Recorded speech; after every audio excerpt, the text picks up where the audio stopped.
Motherfuckers, where you going now? He not going nowhere now. He not going nowhere now. Hold up, hold up. Hold up. Hold up. He not going nowhere now. He not going nowhere now.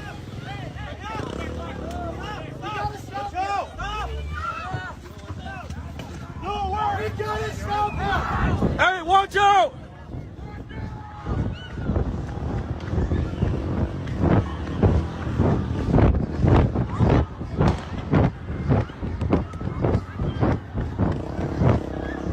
Motherfucker just ran.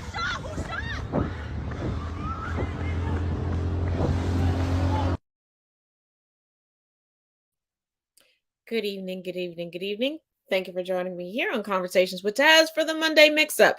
Now, I wanted to start off the show with this video for a very specific reason. If you remember, there was already a gentleman who drove through purposefully, changed his whole route to work to drive through a peaceful protest. And then he was essentially let go, slap on the wrist. Racists are going to be racist, and they're going to take advantage of any and every situation. They don't have to have a stance in it. They just have to know that they hate you for how you live and for you merely to exist for this to happen. And I'm saying this, like I said before, for tyrannical factions of certain communities that always want to throw Black people into the conversation and hate on us. They hate all of us the same. They hate all of us equally, for the most part. And before we get started in today's show, screen grab it if you want to. I don't give a damn. White Mike. And for those of y'all that wasn't watching TV in the 1990s and don't know about those movies and don't know who White Mike is, Michael Rappaport, come to the front. And for everyone else putting out false ass narratives, okay, and wearing victimhood like a cloak, no one is hunting Jewish people. No one is hunting Jewish people, especially not right now, okay? You can't even criticize a Jewish person for having a bad take ever. Nobody is screaming gas them, because I saw a Jewish creator on TikTok say that earlier. Nobody's taking to the street and saying that. Saying free Palestine does not equate to that. Because Jewish people were able to retain their history, their heritage, their names. Jewish people got reparations, including Zionist, tyrannical Jewish people being given land that does not belong to them, and having the globe, for the most part, come together and protect them as they continuously try to wipe out another community of people.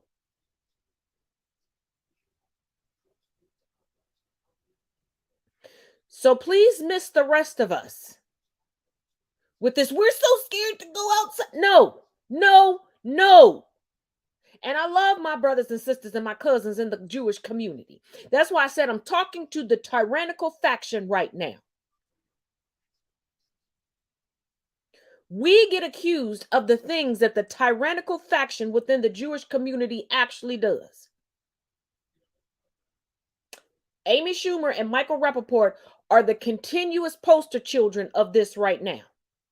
They get critiqued for a bad take. That's anti-Semitic. But we can experience racism in 4K, show you the proof, back it up with documentation, and we have a victimhood mentality.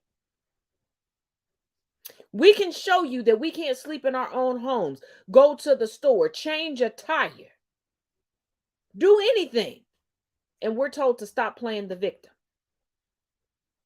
But right now, Palestinians are experiencing a genocide in real time before our eyes, and the powers that be, mostly perpetuated and high-fived and condoned by the United States with our tax dollars against our will on multiple levels.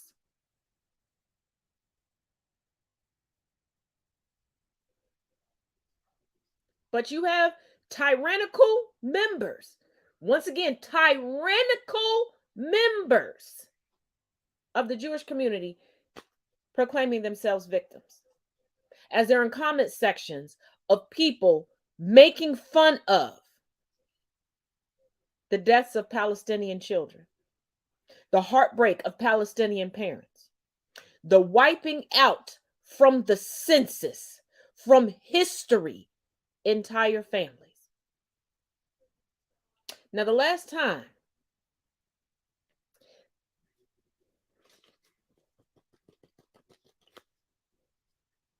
now we like to talk about the Holocaust and how entire families were wiped out, but but you know where they learned it from?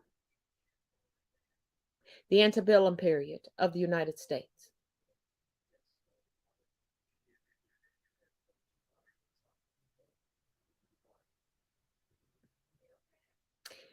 There were portraits of Henry Ford that surrounded Adolf Hitler.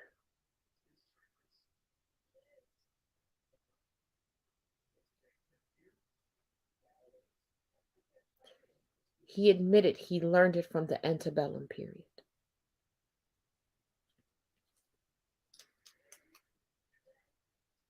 So if you can understand and comprehend the egregiousness when it comes to one part of history, then you should be able to understand the other part.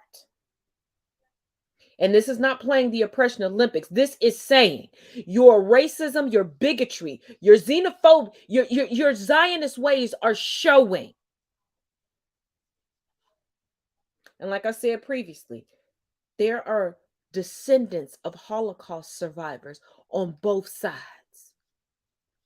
On both sides. You're saying that you're under attack when you're watching your brothers and sisters in your own community turn into the Nazis that you asked the world, rightfully so, to save you from.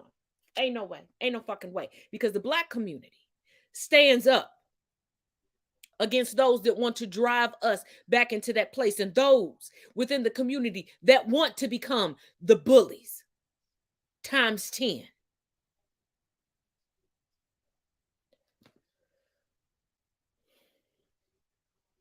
Like I said, if you don't ever want to fuck with my content again after this, like I had to tell a gentleman in my comment section earlier today, I criticize everybody all the time. Don't take my word for it. Go check my resume. Hell, I even criticize and make fun of my damn self and my own fucking family. That's why for some people, I'm fun at family events. For other people, I'm a pain in the ass. But hey, I'm somebody's cool drink of water. Alrighty, with that, let's switch it up a little bit. If you live in the state of Ohio, sorry, my apologies. Many blessings to you. But here's yet another Ohio candidate you need to pay attention to. Like, you need to pay attention to. Like, if you're in the same restaurant as him, protect your drink. Protect your whole plate. Take a look. Happy Saturday. I want to introduce you to Ohio Representative Max Miller, who says he stands up for Northeast Ohio. He was in the Marines and a White House staff senior advisor to dump truck. This is his district. Not quite Cleveland, just kind of skirts around it, skirts around Akron, covers Worcester. Anywho, enjoy this clip of him. None of that is funded. Rashida Tlaib has I don't even want to call it the Palestinian flag because they're not a state, they're a territory that's about to probably get eviscerated and go away here shortly, as we're going to turn that into a parking lot. But I've made it my mission to target anti-Semites. We went after Ilhan Omar with H.R. 76 to remove her off the House Foreign Affairs Committee. I will not tolerate hate or anti-Semitism, and the halls of Congress are for the American people. How can you say I will not tolerate hate in the same breath that you say we're going to turn them into a parking lot. Okay, have a good day.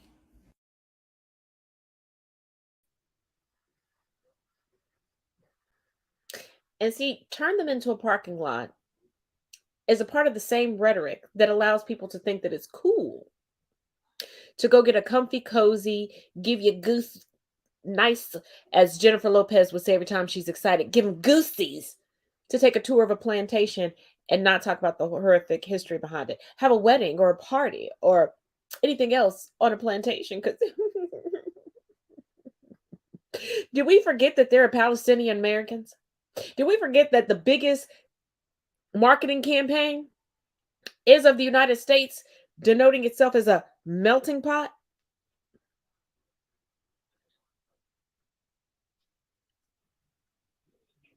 And see, when you melt everything together, there's a little bit of everything that gets into there. It doesn't just automatically become molded into the European aesthetic.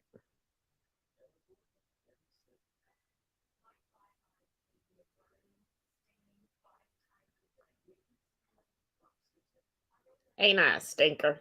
Oh, but we're not going to stop there. We're not going to stop there. Oh, and just so you know, as always, linked in the description of this video is additional information if you would like to know more about the United States and Israel and how to help the Palestinians.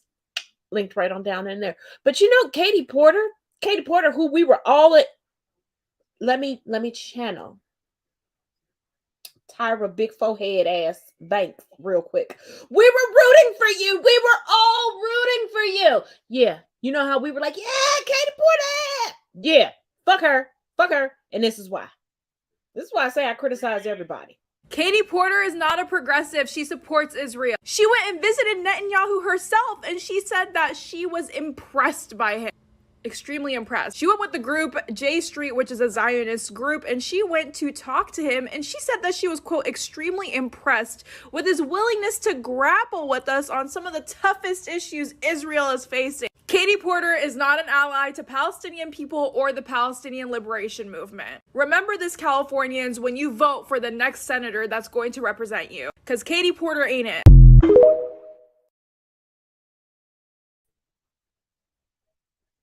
And a little fun fact, I almost named my company J Street because I was utilizing the initials of my children.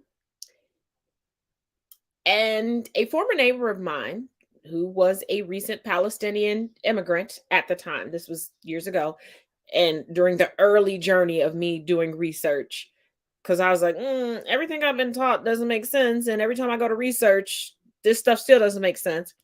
Was like, like, we're still friends to this day. And when, I have little ideas, she's like, you might want to look into that, friend. Let me show you where this is, friend. Could you imagine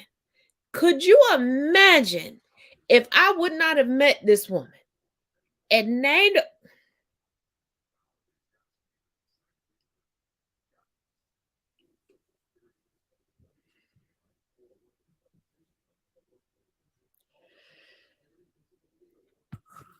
but Hunty, do I have some doodly tea for y'all tonight? Let's get it popping with these Trump files, okay? Now, y'all remember I told you about the Australian businessman a little while back, Mr. Anthony Pratt? He was taping the conversations, y'all. Remember when Trump was like, I don't know him. Blah, blah, blah. Trump kind of slightly changed his tune. Because just like everybody else, it seems like when folks meet with Trump, they hit the record button. And I thought there was a lot of recording without consent going on over on the TikTok. People sitting there talking about, we friends, and recording everything, taking screenshots, everything. It's got me side-eyeing some people like, are you Trump supporters too? But anywho. So Anthony Pratt began trying to get close to Trump right after the 2016 election. Like, what kind of international reputation did Trump have that all these folks, as soon as he got into office, was like, loose lip sink ship. Let me get in and catch this dribble. There are recordings of some of their interactions, and these recordings documented how transactional, like we didn't know, but we got confirmation, the Trump presidency was, and how Trump combined the Oval Office with his personal and business goals and ventures. Trump also, and it's very evident in these recordings, that the ones that have been leaked thus far, that he shows zero concern for national security. But we knew that when he just wanted the military to bootlick for him, after he was claiming disparaging things about military personnel and was forbidding his sons from ever joining the military, although he went to a military school. Make it make sense, Jesus. So, Mr. Pratt was interviewed at least twice this year by the FBI and Department of Justice prosecutors. And Mr. Pratt, in case you forgot, Mr. Pratt is the one that Trump shared information regarding our nuclear submarines with, like detailed information, like highly classified information, like we about to get fucked up information. Pratt decided to go off and tell 45 people. Loose lips just befriend loose lips. Lord, glad they wasn't in the movie Set It Off, because nobody would have made it out the bank. Soon as they would have approached the bank, it would have been pew pew shoot 'em uptown. But anyhow, now these 45 people, just to refresh your memory, included, this is not the full total, this is who's included, 11 of his company employees, 10 Australian officials, 3 former prime ministers, and 6 journalists. You get inside information and you go to the journalists and your employees. Like both of y'all stupid. Neither one of y'all would. Never mind. Because we in a situation right now where we're still trying to figure out how somebody got inside information to do X, Y, and Z. And they don't forget that Menendez was talking to the Egyptians. We had a National Guardsman inadvertently trying to make friends, putting classified information into a Discord. We had 2 sailors, aka seamen. Oh my goodness. Arena's gonna come in here. She gonna see that. She gonna comment. She gonna giggle about that again. But I digress. That were trying to subsidize their income, selling secrets also. Baby, y'all should have known. I'm not even shocked. Okay, on social media I see too many people that already can't keep secrets out here talking about they ex slept with their uncle and got AIDS and had the cousins babies while in a relationship with the uncle. Motherfuckers admitting that they with blue collar men that don't wash their ass and they got to go cut their toenails this nasty and janky, and they be Glock 3000 and molded cheese producing peen. I knew couldn't nobody keep a secret in this country. And then every time I find out some political tea, I got to come here and tell y'all. Y'all know I'm not going to keep a secret from y'all, but yeah, I know y'all ain't going to tell nobody. Now, Trump's response to all of this, to the report, he called it, of course, fake news. And in regards to Pratt, he said, and I quote, I wish I was making this up, but I'm not. He said, and I quote, "That red-haired weirdo." A couple weeks ago, you didn't know who he was. Now he a red-haired weirdo. But you're on recordings, acting like you the big man on the playground. I knew she was going to come in giggling. I was trying to slide it in before you got in here. Now, Pratt and his representatives still do not have a comment for anybody. But this also further establishes a pattern of Trump using the presidency to woo donations and business opportunities. And like I said before, this also establishes a pattern of people recording their interactions with Trump. Because can't nobody, there's no honor amongst anybody who knows Trump. Because they're like, I lie, he lie, in case this comes down to it. Because let's not forget the infamous phone call that saved Brad Raffensperger down in Georgia from becoming a co-defendant in Fulton County. He was like, I wasn't with this. Here's the recording. I recorded it. I recorded the phone call. This is how it went. If he was trying to get me to do this, I wasn't going to do it. So if he lies and said that I did it or I agreed with it or this was my idea, here's the recording. Like, everybody is recording. I'm sorry. Now, with Trump in this fraud case, honey, now tomorrow, keep in mind, Michael Cohen is coming to testify.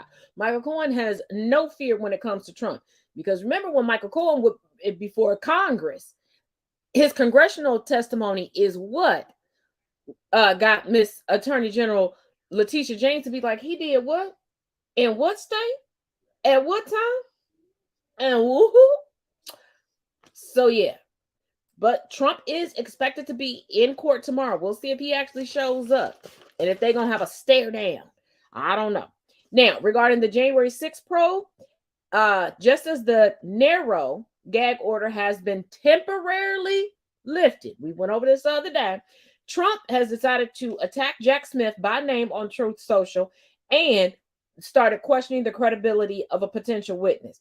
I'm beginning to feel like Judge Chutkan and the appellate court are just setting Trump up since Judge Engoron has already set the precedent and already did step 1 as far as sanctions, and step 2 seems to be clink, clink.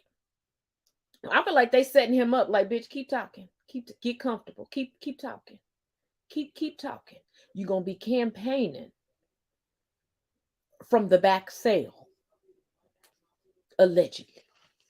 Now, out of Fulton County, per Truth Social, Trump is claiming that, and I quote, Miss Powell was not my attorney and never was. He also claims that she was Michael Flynn's attorney and was good at defending him after going on to praise himself for pardoning Michael Flynn. And then he claims that Sidney Powell could not have represented him because that would have been a conflict of interest, because she represented Michael Flynn so well. It's almost like he wants to distance himself from Sidney Powell, but he still wants her to risk it all and lie for him. Bruh, that ship has sailed. But here's the thing. He forgot the internet is forever. Forever, ever, forever, ever, forever, ever. Yes, baby. Because a November 14th, 2020 tweet said, and I quote, I look forward to Mayor Giuliani spearheading the legal effort to defend our right to free and fair elections. Rudy Giuliani, Joseph Genova, Victoria Tunsing, Sidney Powell, and Jenna Ellis, a truly great team added to our other wonderful lawyers and representatives.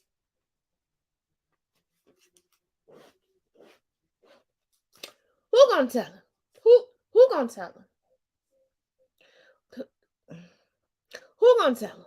Because when he was still on Twitter, he had blocked me. And on Truth Social, I got to still keep up my catfishing. And if I say certain things, he gonna know it's me. Okay, that's why I've been banned from his like debates and podcasts that are broadcast on Telegram, and his weird connection and combination post with Elon Musk on Telegram. I'm banned from all of that now. I'm banned. I'm just banned. Yeah. Side note, I also can't go to the local offices of Daniel Cameron down here in Kentucky. If you saw that TikTok the other day, you understand why. If you didn't, I suggest you go find it. Okay, Miss Serena, you tell them, because I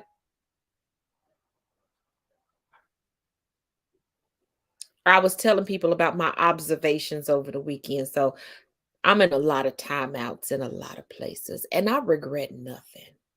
Will I do it again? Absolutely. Absolutely. I'll probably do it again tomorrow.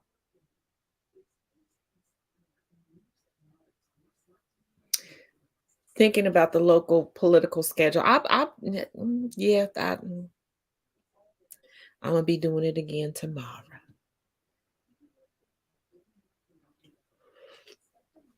God damn. Miss Serena, we're going to talk about that banning later. We're not going to talk about that here because we're going to talk about that later in private. We're going to talk about that later in private. Okay. Now, Menendez Manor.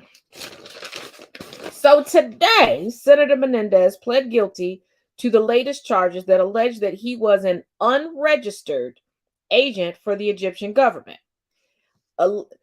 Excuse me. And it states that he allegedly and I quote, provided sensitive United States government information and took other steps that secretly aided the government of Egypt. This carries a sentence of up to 5 years in prison on top of everything else that he faces alongside of his wife and 3 New Jersey businessmen. Now, the evidence includes, on top of all the evidence that we discussed before, you know, the money, the furniture, the car, the gold bars, the workout equipment. Like, they took bribes in the strangest way. I mean, I guess they thought that they was slick. But I know some girls from the hood that take that. Never mind. Now, some of the evidence includes pictures of Menendez and his wife with Egyptian officials. Recently, Menendez did not, let me repeat, did not attend a briefing that included classified information regarding issues within the Middle East. Previously, he did step down from his position of chairs, but that was as chairman, but that was just due to ethics standards. It wasn't like he really wanted to, because his fellow Democrats are still calling for him to resign. But of course, he continues not to. Now, I do have to do that. Oh, good grief. Lord Jesus, excuse me.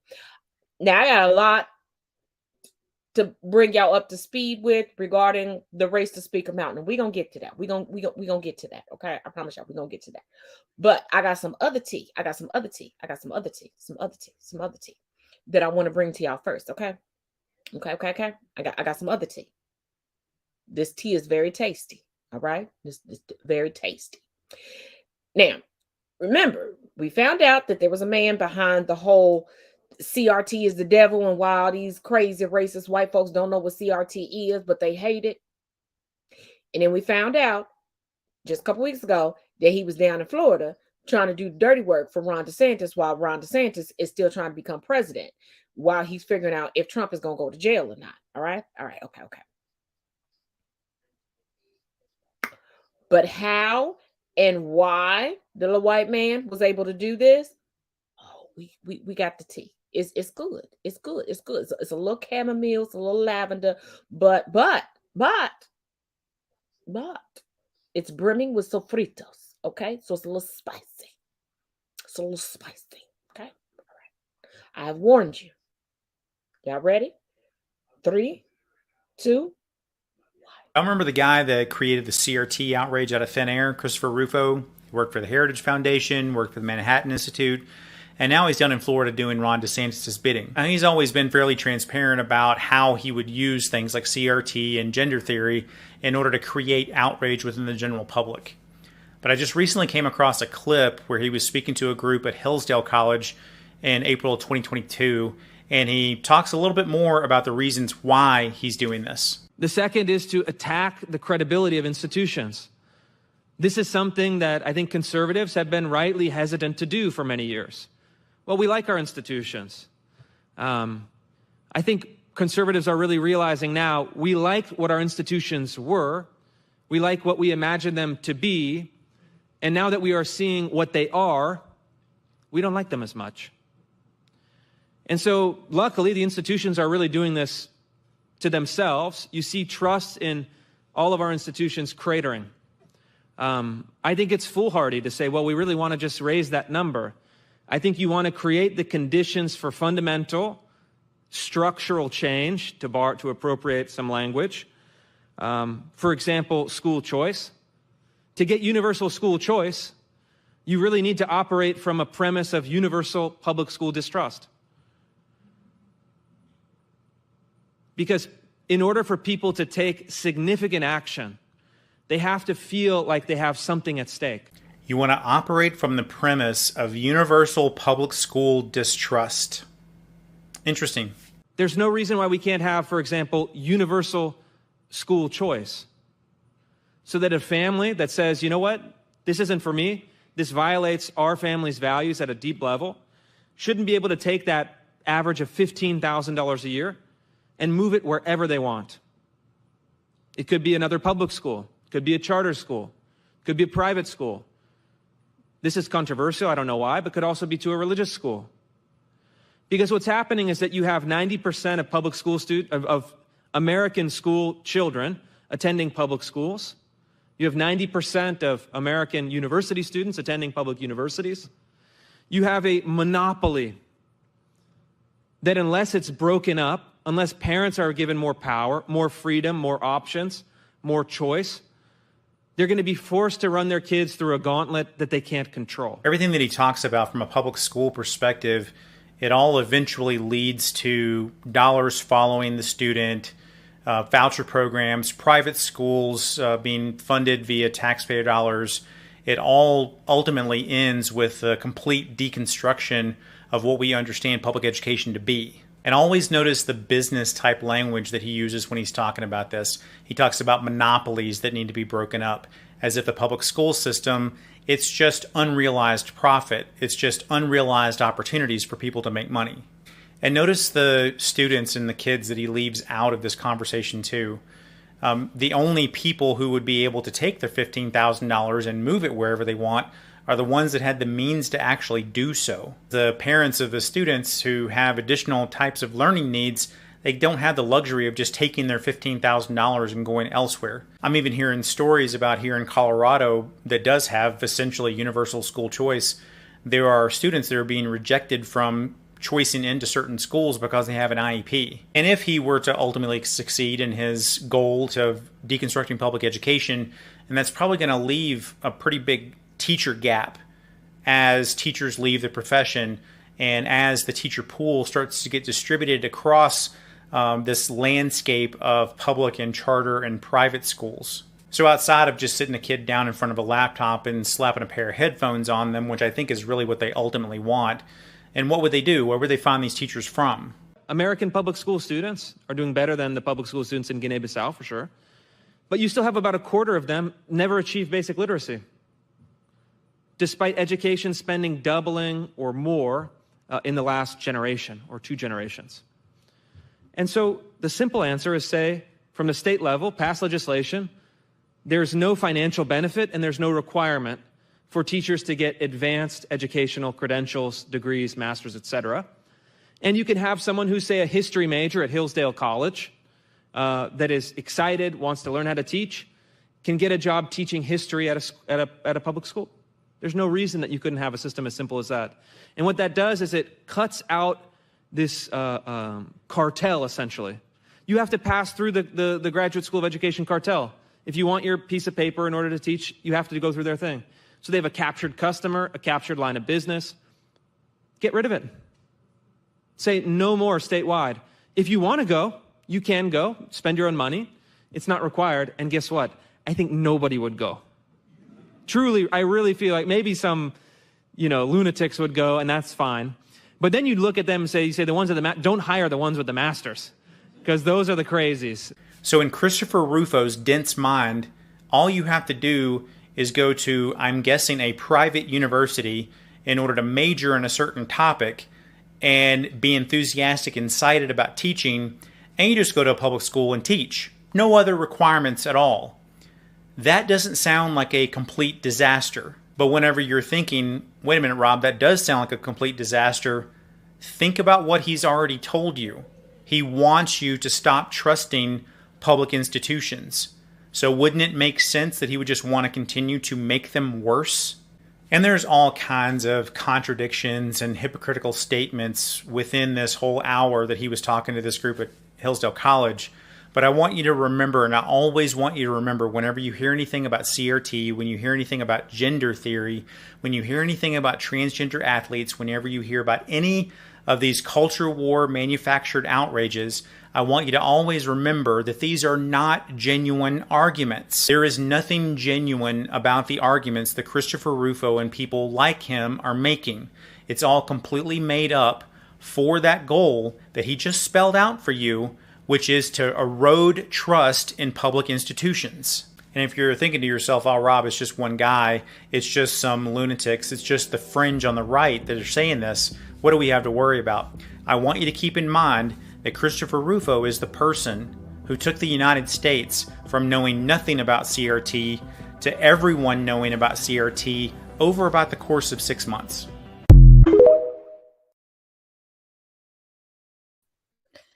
And I also want y'all to keep something in mind. With this school choice stuff and these vouchers, guess who's actually getting the vouchers?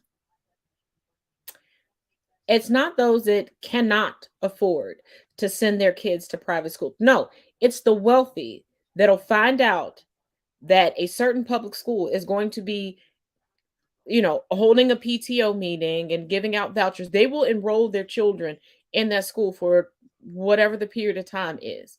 And they'll go in and snatch up those vouchers and they will be given priority. So the kids that really need to be in a better district for this school choice won't get it. And school choice has existed for a very, very long time.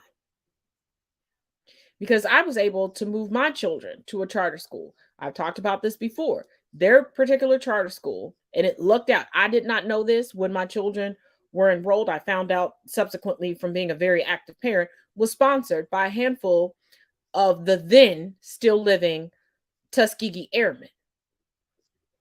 But my children, because I started teaching them well before they got into school, and I was giving them individual stuff and stuff over the summer, they needed smaller classrooms. We tried the traditional public school. So for a period of time, they went to this charter school and then they went back into public schools. But in the area we lived in, they were called specialized public schools. Just like I went to a middle school and a high school that were considered semi-private. And people don't understand there's a lot of levels to education within the United States. You have public, you have semi-public, you have semi-private, and those are two different things. You have parochial schools, you have completely private schools that have no attachment to any religious organizations. Because a lot of times people conflate private and parochial, because parochial schools can be private, but they also can be public.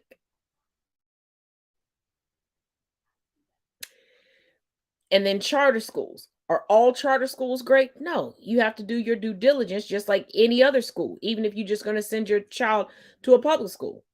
Because there was one point in time, my children and I had to abruptly move. And the school that they said my children were district in, that was a no-go for me. I looked at the statistics regarding what these children were learning. I drove past this school, as my parents had taught me, at different times and saw stuff I didn't want to see. There were faculty members fighting with parents and parents fighting with kids. Oh no, we weren't doing that. Now at that moment, I was privileged enough because of connections that my grandparents had that I was able to get an exception. And because I had a cousin working for the Board of Education to move my children to a school that was technically outside of the district and where we live, that was much better. And I had a soror that was the principal. So I'm a Black queer woman living in the United States. If I can get a little bit of privilege, baby, I'm going to use. When I tell y'all to use your privilege, is good. That when I get into a situation where I'm the privileged one, baby, let me tell you. And I didn't just use that for my children. There were other children in the neighborhood that I was like, hey, we got a gateway. Kind of like what Deion Sanders is doing with Colorado right now. Going, hey, there's a portal. We didn't know, but let me teach you how to use this portal. Let's educate the kids. And it wasn't just Black kids that I was helping get over.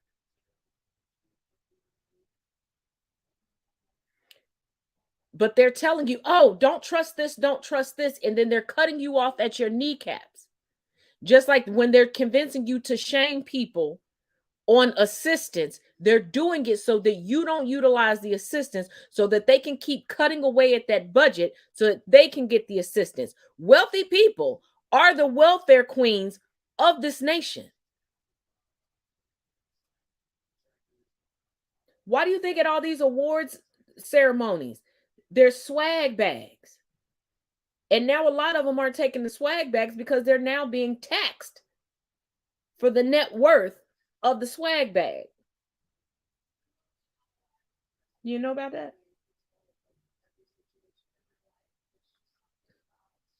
Yes, my soror. We'll talk about that. There's a reason why everything is Pink.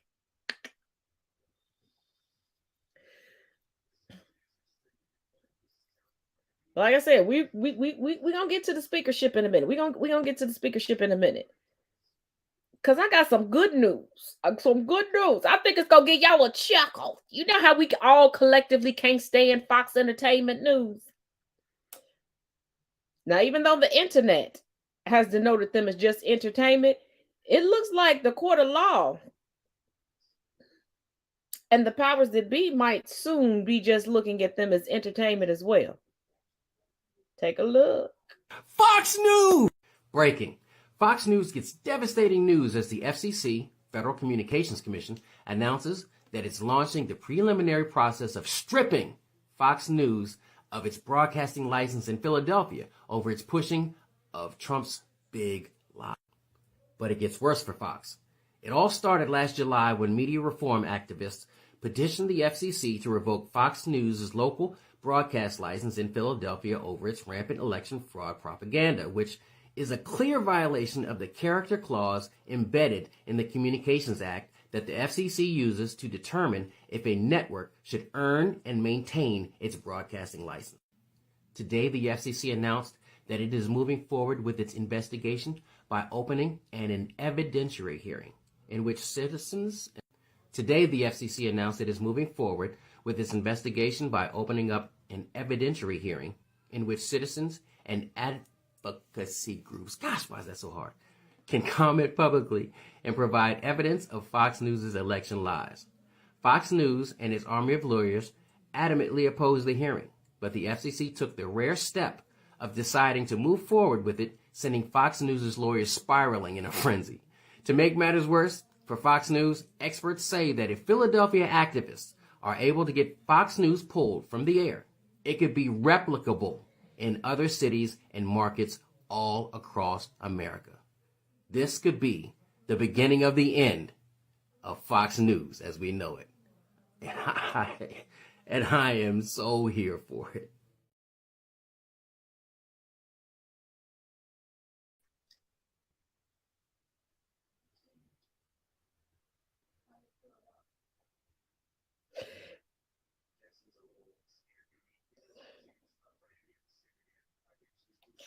You know, part of me wants to do some creative photoshopping and apply for a position at Fox News. Because I could play the game long enough to get on the air and then show up in all my tattooed piercingness, because you know I would go in very short sleeve and just fuck them up. But, you know. Now, I was stalling regarding the speakership because I was waiting on some updates because I guess they're just now or beginning to wrap up their late night caucus, their late night meeting to make sure nobody else had jumped off the island. So it looks like we're still holding at a certain number. So let's get into it.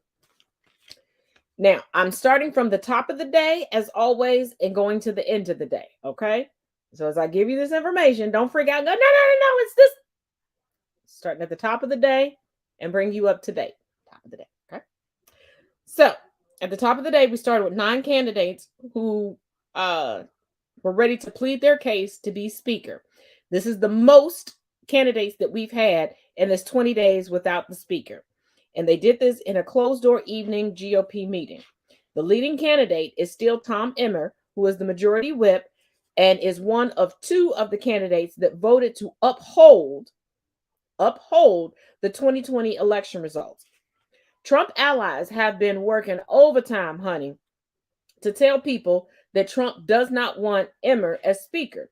And this is due to, in part, outside of him voting to uphold the election and not being a Macedonian, Emmer was advising Republican members to distance themselves from Trump.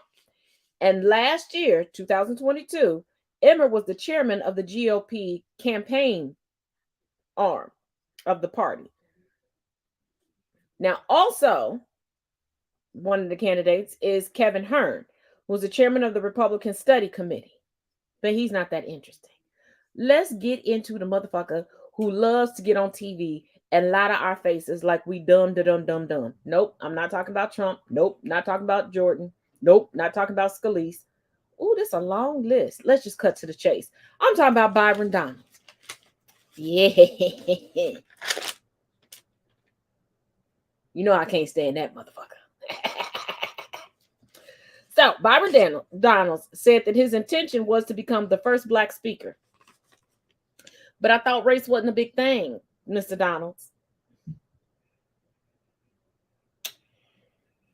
Now, remember when he was nominated in January? Do y'all remember who nominated Byron Donalds in January? Do you? Peaches, do you remember? I remember. But you go ahead and tell him. I'm going to tell him, Peaches. I'm going to tell him. He was nominated by Representative Chip Roy. Now, why is that so notable, you might ask? Let me tell you, darling. Let me tell you. Chip Roy is the representative who said with his whole chest, and he, not only did he say it, he glorified it, that lynching was a justified form of justice. And when Chip Roy was asked why he nominated Byron Donalds out of the cesspool that is Florida, that we already know will be ground zero when the zombie apocalypse happens. Y'all remember them bath salt stays. He said, and I quote, Democrats play the race card every single freaking second. So I didn't mind shoving it down their throats. Let me run that back for y'all again. When asked why Chip Roy nominated back in January Byron Donalds for Speaker of the House, you know, when they were going through those 19 votes to get McCarthy in, he said, and I quote, Democrats play the race card every single freaking second, so I didn't mind shoving it down their throats. And remember, Donalds went on Joy Reid, went on Fox News, went everywhere. Oh no, this didn't have nothing to do with race. They think I'm qualified. Yeah, I said it then, let me say it again. You're used as a pawn, you dumb fuck. Now keep in mind that Donalds has the most Fox appearances as over anybody else that's currently in this candidate pool. Byron Donalds also has a criminal record. We went into that before. So does his homeboy, his right-hand man that helps him with his campaigns. And his right-hand man is allegedly a pedophile and a sexual offender.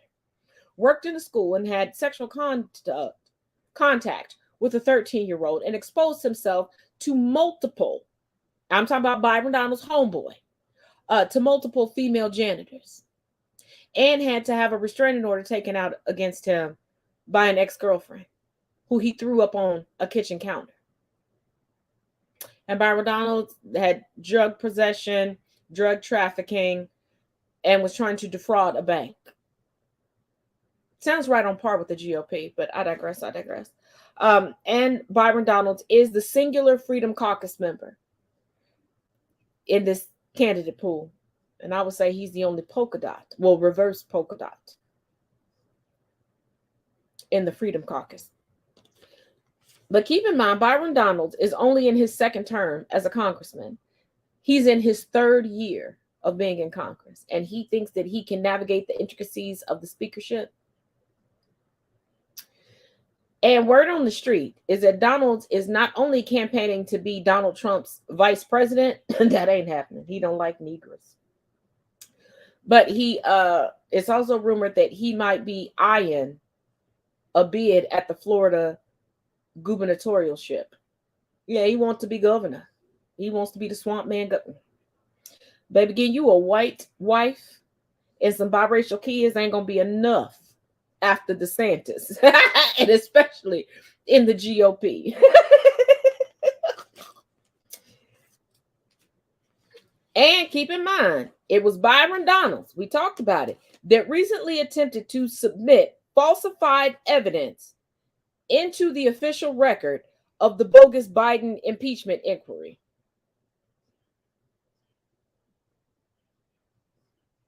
Girl, criminal gone criminal. I know a criminal gone criminal. But he said he was over his criminal activities, and I told you that was bullshit. I told you that was bullshit. The motherfucker be all up on the TV lying in between his tightly positioned veneers. Now, as of approximately 7:45 p.m. Eastern Standard Time, Dan Muser, this is a correction because before I said his name was Messer, my apologies, dropped out after he received a standing ovation after his speech, but he got the lowest votes. So as they're still doing this backdoor behind the scenes, hush, hush, but we ain't loyal to each other. So this meeting is irrelevant because when we get out on the floor, however I told you I was going to vote, you know the fuck I'm not going to vote that way. I'm just doing this because you don't know that I'm voting this way right now type of bullshit. I want to hype you up because I want to embarrass you because I don't really give a fuck about the government. He stepped down. So now there's 8 remaining.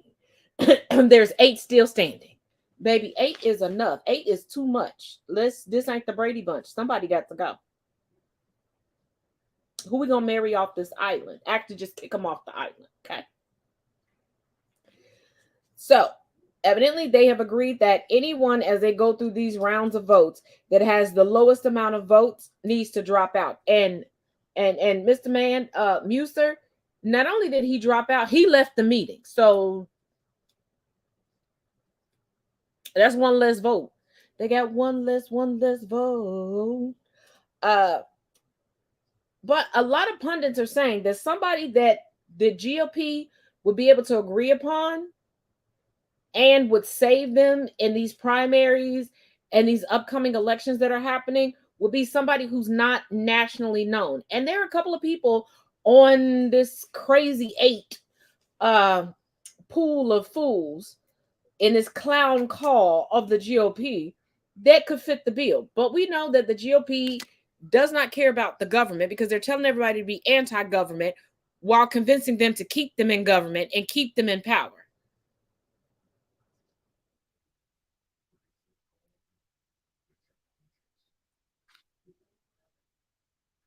Yeah.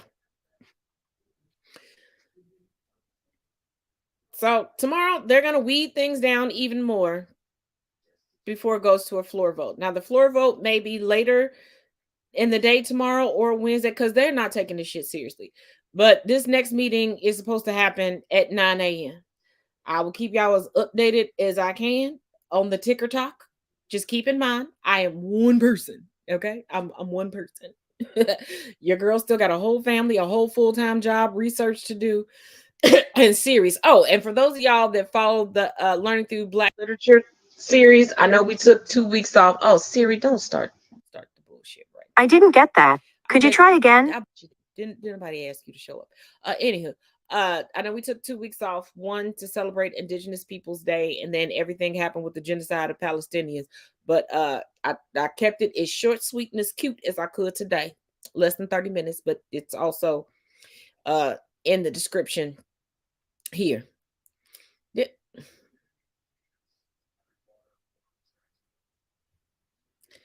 You know what? It's hard being a middle sister because one of the big sisters always show up to act a damn fool in the comment section. Look, I'll be doing my best, and I'm trying to get some rest like y'all told me to get. Oh, Jesus. Now, what y'all all been waiting for, because I had to close the show out with this. I had to. Our favorite telenovela. We got an update on Mr. Arthur Knight. Because it's been a while. Not because he was faking COVID, then he had COVID, then he was faking COVID, then he had COVID, then the COVID was bad, then he made friends with a pedophile, and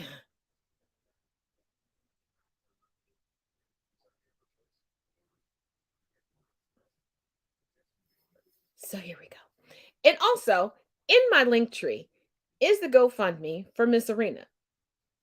Y'all, run it up. Let's hit this goal, because did y'all forget that me and Pam promised y'all Candace Owens, MTG, cosplay for a whole day. And that means anytime we respond to a comment, any content that we put up, we have to stay in character. This is going to be difficult. I'm going to have to see how much it is to get like a couple cases of Mountain Dew and a couple cases of Reese Cups. I don't even know if Candace Owens eat Reese Cups.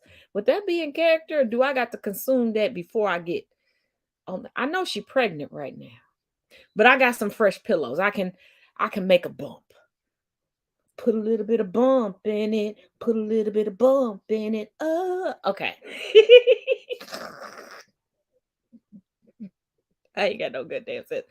So, y'all come on. Rack up some people. Share away. If everybody give $1, $5, 50 cents, we can get there. Come on.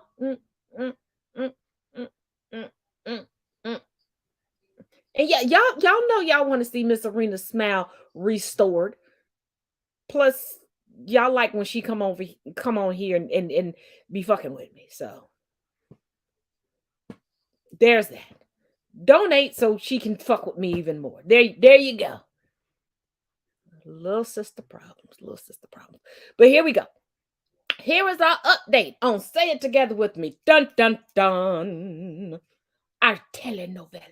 Nicholas Rossi update! As last we left him, Rossi was down in England for questioning, but was sent back to Scotland until Essex police want to talk to him again on January 3rd, which of course is what's keeping him from being extradited to the USA. But I guess that wasn't a long enough delay for Rossi, because he just filed an appeal with the High Court against his extradition. Now, filing an appeal is his legal right. He had 14 days to file it after his extradition was approved by the Scottish Secretary of Justice, and he waited until the very last minute to do it. Maybe it took him that long to file the paperwork, but probably he's playing for every last second of time, and filing it at the buzzer is how he stretches the process out. Now, an appeal isn't automatic. It's not like you get a do-over or another spin of the wheel.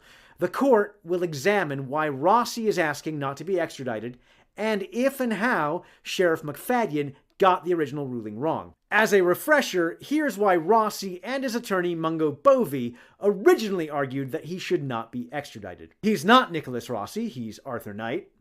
The court didn't serve him the proper paperwork in time. He's not physically well enough. It would make it difficult to confer with his lawyers here in the UK. His wife is here in the UK.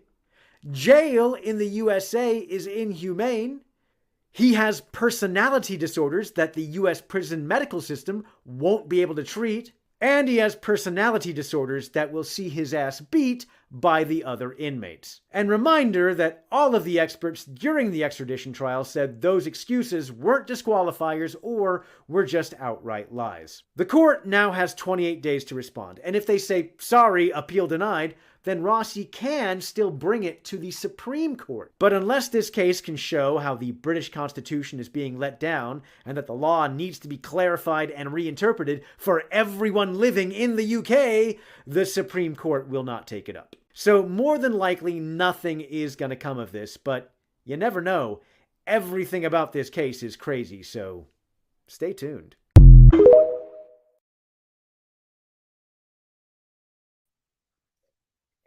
And did you notice that Arthur Knight, Carlos Rossi, whatever, he's like the international George Santos at this point.